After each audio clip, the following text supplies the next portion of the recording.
नमस्कार,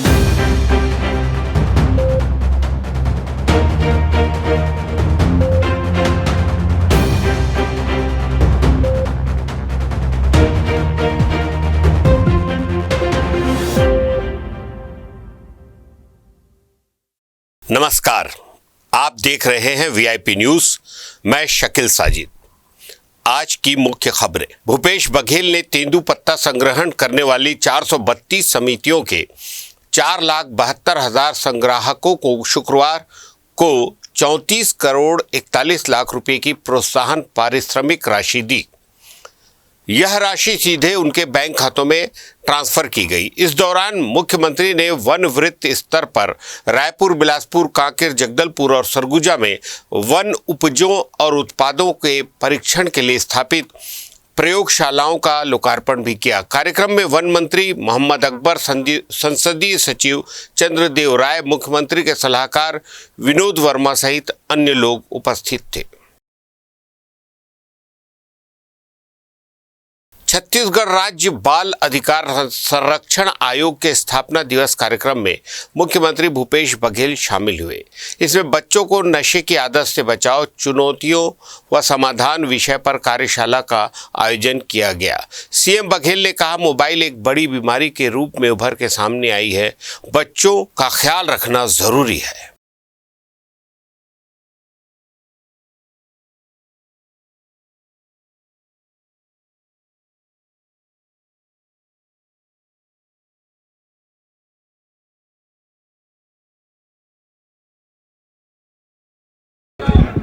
बाल संरक्षण अधिकार आयोग के द्वारा 12वें स्थापना दिवस के अवसर पर कार्यक्रम आयोजित किया गया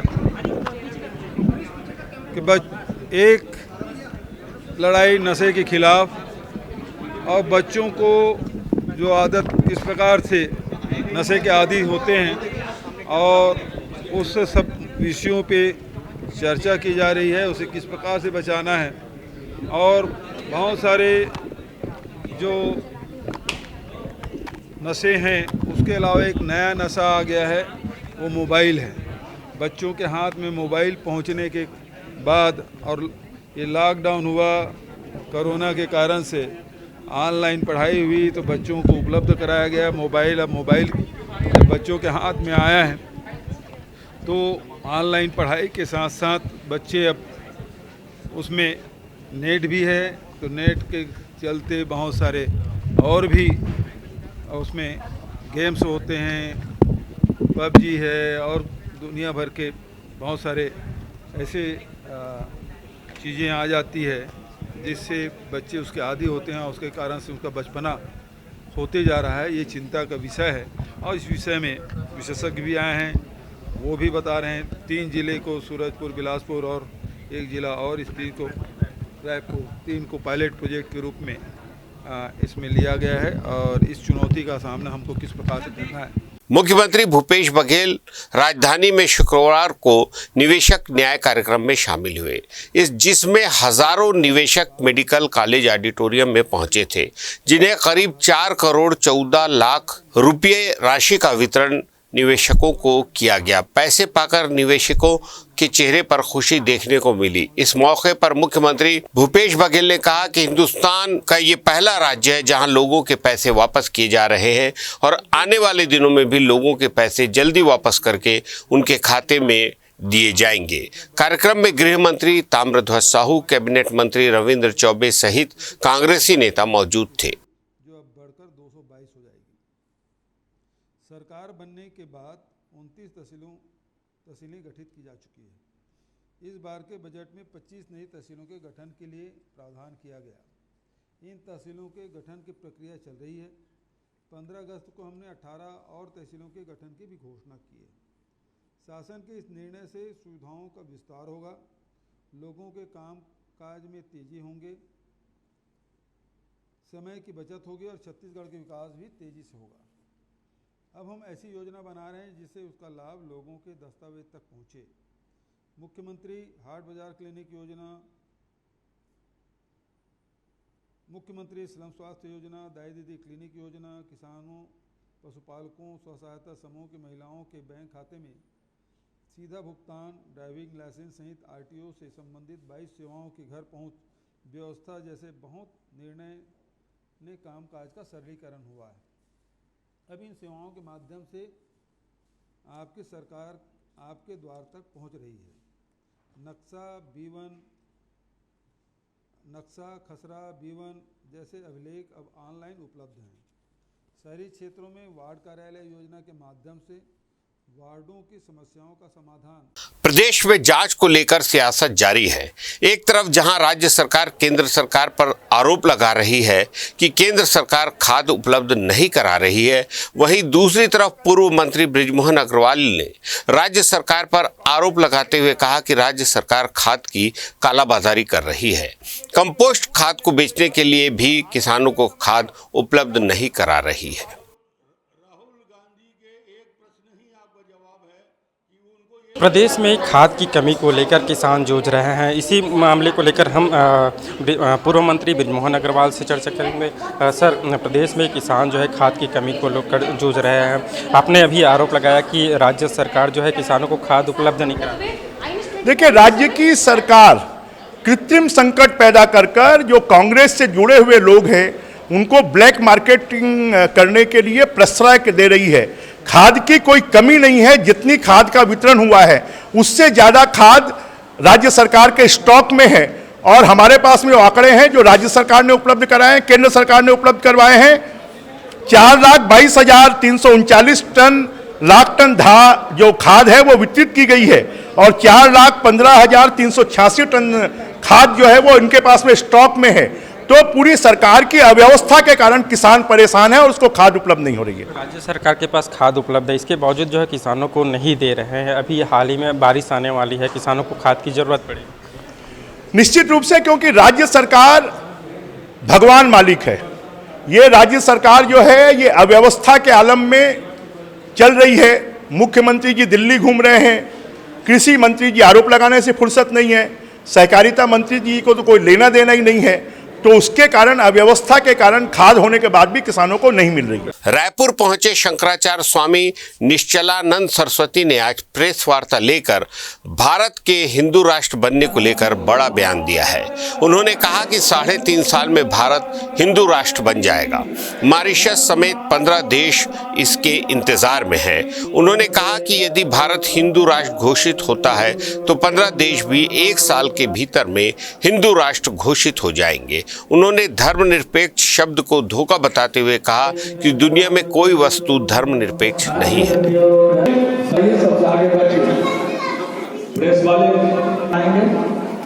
किसी विषय के विशेषज्ञ हैं। लेते हैं एक छोटा सा ब्रेक।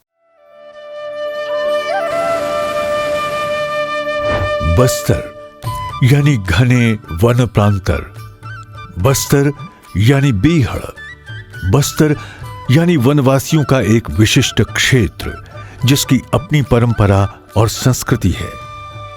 बस्तर के इन वनवासियों के जीवन स्तर को हर तरह से ऊंचा उठाने के लिए छत्तीसगढ़ के दूरंदेशी मुख्यमंत्री भूपेश बघेल ने कई पहल की हैं। इन्हीं में से एक है हाट बाजार क्लिनिक योजना। हाट बाजार क्लिनिक में रक्तचाप, मधुमेह, sickle cell, anaemia, haemoglobin, malaria और टाइफाइड जैसी बीमारियों के लिए खून की जांच निःशुल्क हो रही है। लंबे अरसे से बस्तर के वनवासी बेहतर स्वास्थ्य सुविधाओं से वंचित थे, लेकिन अब तस्वीर बदल रही है। संवेदनशील मुख्यमंत्री भूपेश बघेल के गहरे मानवीय सरोकारों के चलते आज बस्तर के वनवासियों तक हाट बाजार क्लिनिक के चलते स्वास्थ्य की तमाम सुविधाएं पहुंच रही हैं।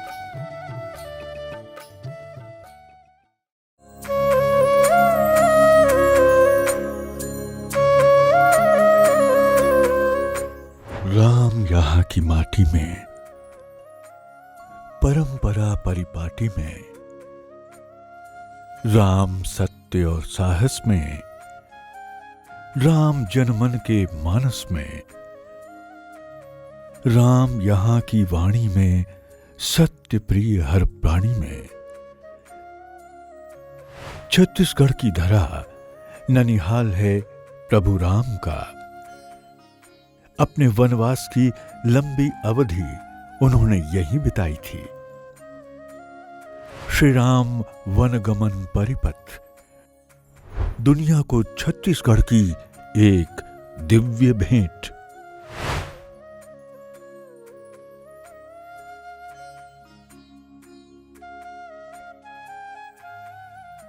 ब्रेक के बाद आपका स्वागत है। अग्निपथ स्कीम को लेकर देश में बवाल मचा हुआ है।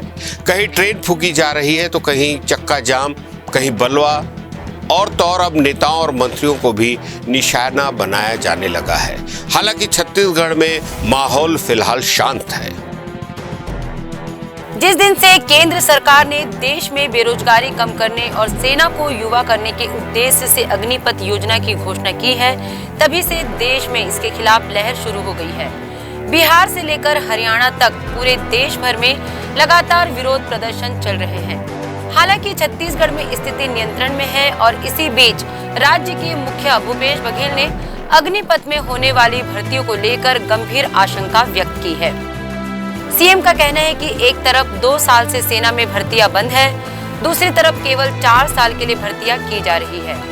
सीएम बघेल ने आरोप लगाया है कि केंद्र सरकार देश के युवाओं का भविष्य और सीमाओं से खिलवाड़ कर रहे हैं। उन्होंने आगे कहा, सेना से ट्रेनिंग लेकर बंदूक चलाना सीखकर आया जवान अगर बेरोजगार हो जाएगा तो वह किस दिशा में जाएगा। तो सेना पूर्णकालिक भर्ती क्यों नहीं कर रहे हैं? 2 साल से आप भर्ती नहीं कर रहे हैं और 4 साल बाद वो जवान 22-23 साल का लड़का वापस जब अपने घर लौटेगा और बेरोजगार होगा तो इतने लोगों को सब जगह क्या पुलिस में भर्ती करेंगे? संभव है? और भर्ती हुए ठीक है और नहीं भर्ती हुए वो तो उनको तो बंदूक चलाना आ गया है। तो समाज को किस दिशा में ले जा रहे हैं आप? आपकी नीयत ठीक नहीं दिखाई दे रही है। समाज के बच्चों को में इस प्रकार से आप आधा अधूरा छोड़ देंगे तो फिर तो वो गिरोह बना के आपराधिक घटनाओं में भी शामिल हो सकते हैं। अभी आप देखेंगे चाहे नक्सली प्रभावित क्षेत्र हो और दूसरे क्षेत्रों में आखिर किन लोगों ने ट्रेनिंग दी? वो जो ट्रेनिंग हुआ है नक्सलियों को ट्रेनिंग किसने दी?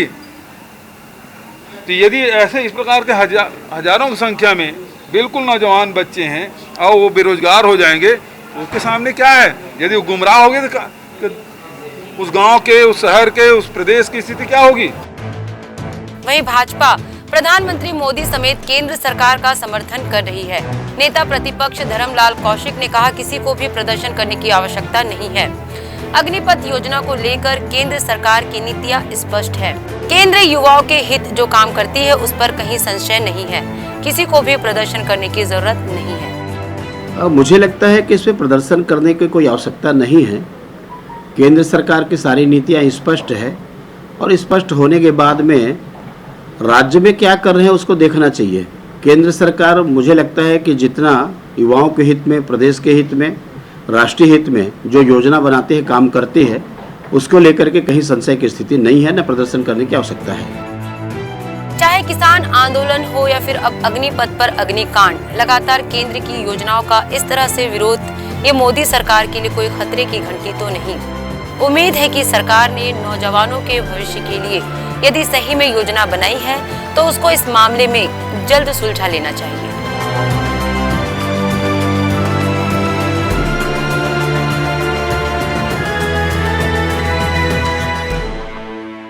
प्रदेश के खाद्य मंत्री अमरजीत भगत की शुक्रवार सुबह अचानक तबीयत खराब हो गई, जिसके बाद उन्हें अंबिकापुर के होली क्रॉस हॉस्पिटल में भर्ती कराया गया। डॉक्टरों ने बताया कि मंत्री को डिहाइड्रेशन व लूज मोशन की शिकायत थी। वे जल्द स्वस्थ हो जाएंगे। उनके स्वास्थ्य खराब होने की जानकारी लगते ही समर्थक अस्पताल पहुंचने लगे और जल्द स्वस्थ होने की कामना की।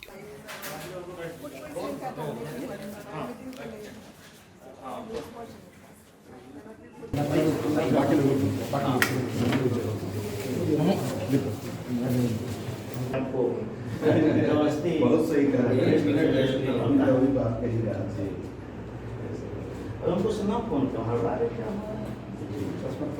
अभी हम लोग मिशन हॉस्पिटल में हैं और आज सुबह में अर्ली मॉर्निंग में honourable food and culture minister को यहाँ पर एडमिट किया गया है।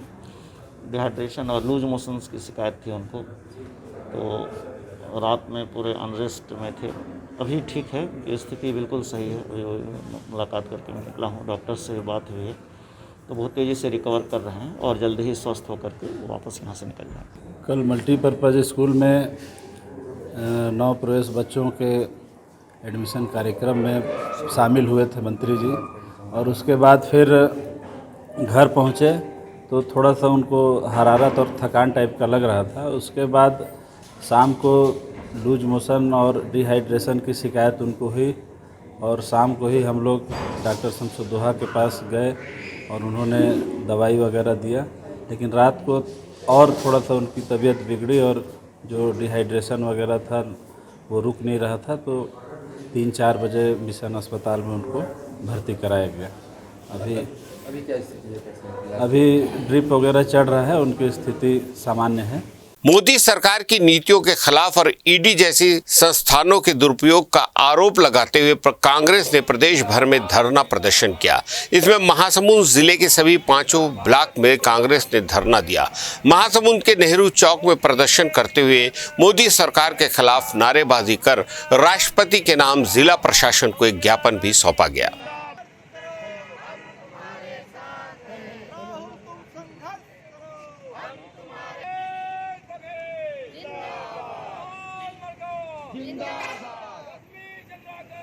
ईडी का दुरुपयोग जो केंद्र सरकार कर रही है, इसके खिलाफ में लगातार हम लोग आंदोलन कर रहे हैं। आज भी हम लोग जिला स्तरीय हर एक ब्लॉक में आज हम लोग विरोध प्रदर्शन कर रहे हैं और दिल्ली में जो हमारे नेताओं के ऊपर लाठीचार्ज किया गया, इसका विरोध कर रहे हैं। जो दिल्ली के कार्यालय है उसको एक किला बना दिया गया है, वहां पर सुरक्षा बल ऐसे तैनात कर दिए गए जैसे हम लोगों ने कोई गलत कार्य किया हो। तो हम सब आज पुरजोर विरोध करते हुए आज धरना स्थल पर इसका विरोध करते हुए महामहिम राष्ट्रपति के नाम ज्ञापन सौंपने जा रहे हैं, जिसमें यही मांग की जा रही है कि ईडी का दुरुपयोग को बंद करें। ये हमारे आज पूरे जिले में 13 ब्लॉक हैं और सभी ब्लॉकों में ब्लॉक स्तरीय धरना प्रदर्शन हो रहा है। ब्लॉक अध्यक्ष जिसका नेतृत्व करता है और जहां पर जिस ब्लॉक के जो पदाधिकारी हैं वो वही शामिल होंगे और ब्लॉक स्तरीय आज हमारा धरना प्रदर्शन पूरे जिले में किया जा रहा है। केंद्र सरकार पर केंद्रीय एजेंसियों सहित विभिन्न संवैधानिक संस्थाओं के दुरुपयोग का आरोप लगाते हुए कांग्रेस ने 1 दिवसीय धरना दिया। ब्लॉक स्तर पर आयोजित इस धरना प्रदर्शन में कांग्रेसियों ने केंद्र की मोदी सरकार के खिलाफ नाराजगी जाहिर की।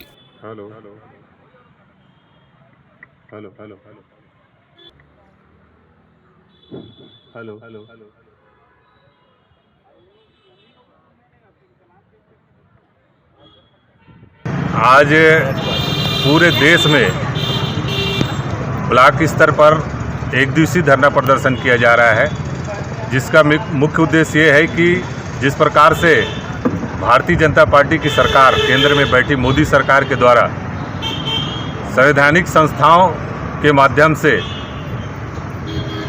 जिस प्रकार से हमारे नेताओं के ऊपर द्वेषपूर्वक कार्रवाई जो की जा रही है, चाहे वो ईडी के माध्यम से हो चाहे सीबीआई के माध्यम से है, उनके द्वारा दुरुपयोग किया जा रहा है इनका, और हमारे नेताओं को बदनाम करने की कोशिश किया जा रहा है। इस प्रकार का जो कृत्य है उसका हम निंदा करते हैं और देश में अराजकता का माहौल पैदा किया जा रहा है जो नहीं होना चाहिए। हमारे कांग्रेस पार्टी के जो शीर्ष नेतृत्व है, राहुल गांधी जी हैं, सोनिया गांधी जी हैं, उनके खिलाफ में जो है मोदी सरकार द्वेषपूर्ण जो है कार्रवाई कर रही है, जिसका हम पूरे देश भर में कांग्रेस पार्टी के लोग जो है निंदा करते हैं। केंद्र सरकार द्वारा ईडी के दुरुपयोग और कांग्रेसी नेताओं के साथ क्रूरता एवं बल प्रयोग के विरोध में कांग्रेसियों ने शुक्रवार को धरना दिया। इसमें राज्य युवा आयोग अध्यक्ष जितेंद्र मुदलियार, जिला राजनांदगांव ग्रामीण कांग्रेस अध्यक्ष पद्म कुठारी, शहर कांग्रेस अध्यक्ष कुलबीर छाबड़ा, महापौर हेमा देशमुख सहित कई कांग्रेसी शामिल हुए और एसडीएम को ज्ञापन सौंपा।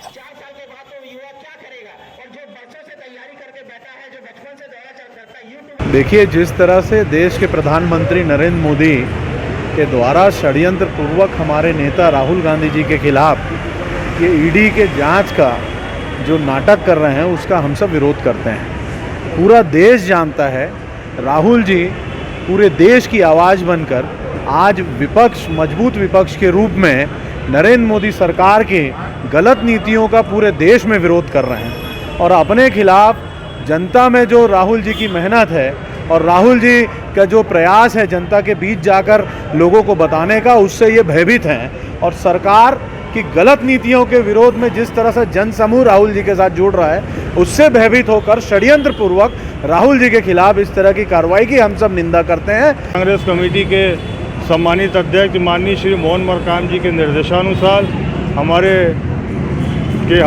सर्वोच्च नेता सम्मानित श्री राहुल गांधी जी, जो कि अखिल भारतीय कांग्रेस कमेटी के पूर्व अध्यक्ष और वर्तमान महासचिव हैं, और सम्मानीय राष्ट्रीय अध्यक्षा अखिल भारतीय कांग्रेस कमेटी की श्रीमती सोनिया गांधी जी, इनके ऊपर भाजपा की सरकार, नरेंद्र मोदी की सरकार, अमित शाह की सरकार ने जो ईडी का केस लगाया है और अपने नियम का दुरुपयोग करते हुए अपने पावर को हाथ में लेके पूरे नियमों को तार तार कर दिया है, जिससे संविधान पे बहुत ज़्यादा क्षति हो रही है। हमारे दिग्गज नेता राहुल गांधी जी के ऊपर ईडी का छापा पड़ा हुआ है और इसकी हम घोर निंदा करते हैं। इसीलिए हमारे प्रदेश कांग्रेस कमेटी के अध्यक्ष मोहन मरकाम जी के निर्देश पर, एआईसीसी के निर्देश पर आज सारे लोग विरोध प्रदर्शन कर रहे हैं। जिस तरह नेशनल हेराल्ड को एक मुद्दा बनाया जा रहा है, 2015 में जहां क्लीन चिट दे दिया गया था, उसको फिर से वापस खोलकर नेशनल हेराल्ड पर भ्रष्टाचार का आरोप लगा रहा है, जबकि सारी राशि एजीएल पर एकत्रित है और चुनाव आयोग को सौंप दिया गया है। इस तरह झूठे आरोप लगाकर, झूठे संसाधन उपलब्ध कर अपनी केंद्रीय संसाधनों का गलत उपयोग करके विपक्ष की आवाज़ को दबाने की कोशिश कर रहे हैं। ये स्वस्थ लोकतंत्र के लिए सही नहीं है, क्योंकि विपक्ष का होना जरूरी है। आप अगर सच हैं तो बात रखिए, लेकिन झूठे आरोप पे झूठे तरीके से अगर किसी को आवाज़ को दबाने की कोशिश करेंगे तो वो नहीं होगा, क्योंकि हम गांधी के अनुयायी हैं, सावरकर के नहीं। कभी झुकेंगे भी नहीं और सत्य पे चलते रहेंगे और जीत हमेशा सत्य की होती। राजनांदगांव शहर की बेटी ज्ञानेश्वरी यादव ने एक बार फिर कमाल कर दिखाया है। उन्होंने अपने खेल का लोहा हिमाचल प्रदेश में भी मनवाया है। हिमाचल प्रदेश में चल रही वेट लिफ्टिंग रैंकिंग की चैंपियनशिप प्रतियोगिता में वेट लिफ्टर ज्ञानेश्वरी ने जूनियर वर्ग में 49 किलो में सोना जीता। अब वह देश में नंबर 1 जूनियर खिलाड़ी बन गई है। सीनियर वर्ग में उन्होंने रजत पदक प्राप्त किया। इस वर्ग में उन्होंने देश की number 1 weight lifter Mirabai Chanu से मुकाबला किया था।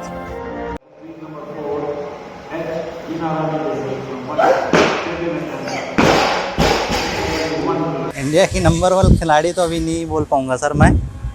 जिस दिन ओलंपिक में उनका सिलेक्शन हो जाएगा और ओलंपिक में गोल्ड मेडल लेके आएगी, उस दिन ही इंडिया की नंबर 1 लड़की और बेस्ट लिफ्टर से अवार्डित किया जाएगा। अभी कहना और बोलना उचित नहीं है, समय ही बताता है सर। अभी सर हरियाणा में हिमाचल में जो चल रहा है ओपन खेलो इंडिया, जिसमें 49 किलोग्राम में अपने ग्रुप में सब जूनियर में गोल्ड मेडल प्राप्त करी है और सीनियर में सिल्वर मेडल प्राप्त करी है, जिसमें स्नेच 78 और clean and jerk 92, total 170 kilogram उठा करके मेडल प्राप्त करी है। राजनांदगांव जिले में भी प्री मानसून की बौछार हुई है। शुक्रवार को 70.4% बारिश दर्ज की गई, जिससे तापमान में 3 से 4 डिग्री सेल्सियस गिरावट दर्ज की गई। जिले में सबसे ज्यादा बारिश छुरिया डोंगरगांव में हुई।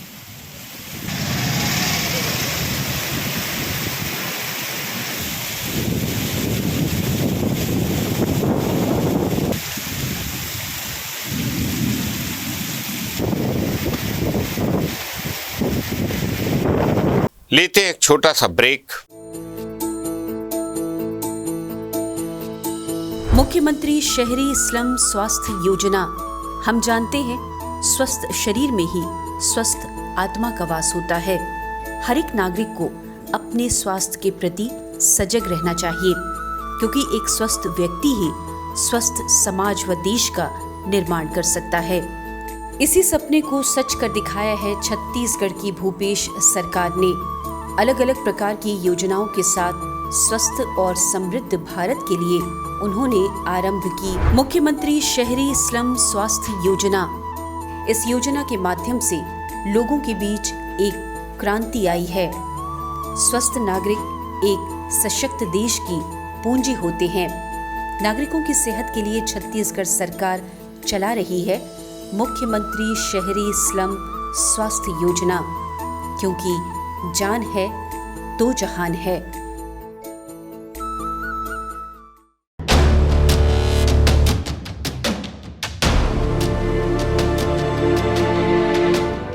बस्तर जिले के धुर नक्सल इलाके में कोलेंग वो क्षेत्र है जिसे माओवाद का गढ़ कहा जाता था। कांगेर घाटी क्षेत्र में आने वाला ये सुदूर वनांचल विकास से कोसों दूर था। मुख्यमंत्री भूपेश बघेल की महत्वाकांक्षी योजनाओं के फलस्वरूप और जिले के सक्रिय जिलाधीश रजत बंसल और उनकी टीम के प्रयासों से अब कोलेंग क्षेत्र में पक्की सड़कें हैं। जिस गांव में आजादी के बाद से अंधेरा था, वहां संवेदनशील मुख्यमंत्री की पहल से बिजली पहुंच गई है। वनांचल वाले इस गांव में अब सर्व सुविधा युक्त स्कूल बन चुके हैं, जहां देश का भविष्य आकार ले रहा है। छत्तीसगढ़ सरकार के प्रयासों और संकल्प से बदल रहा है आमचो बस्तर, नई करवटें ले रहा है हमारा बस्तर।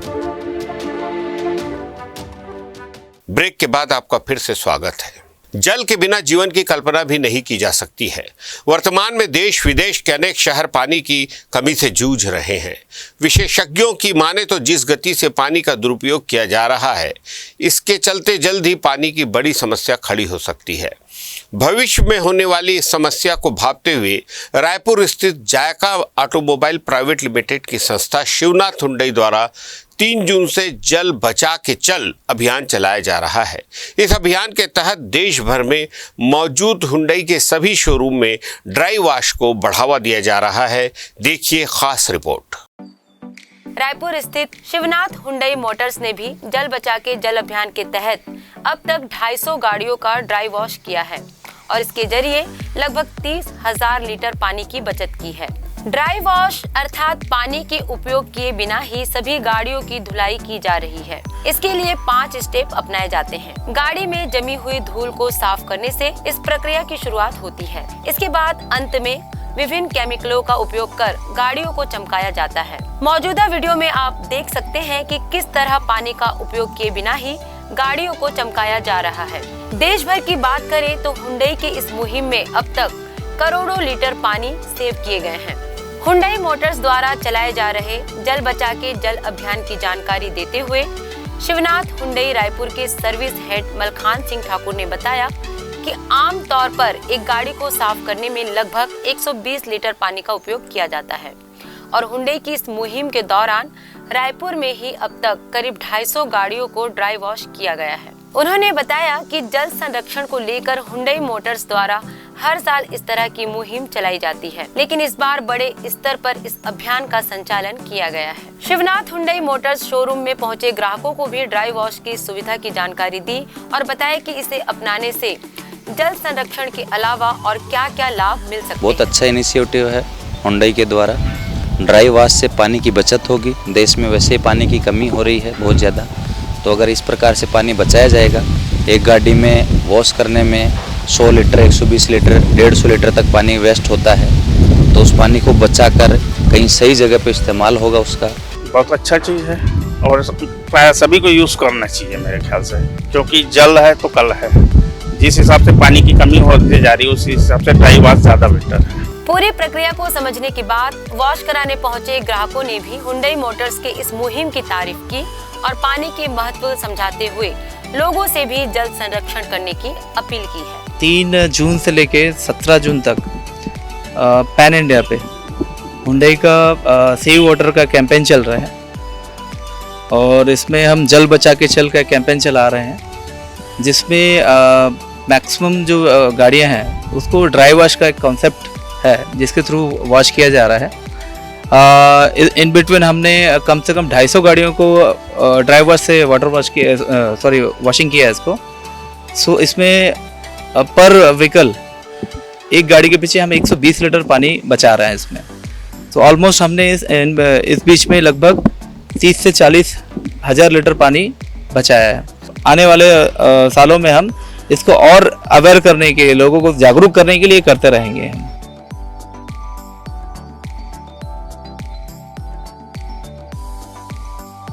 वीआईपी न्यूज में फिलहाल इतना ही। ताज़ा तरीन खबरों के लिए देखते रहिए वीआईपी न्यूज।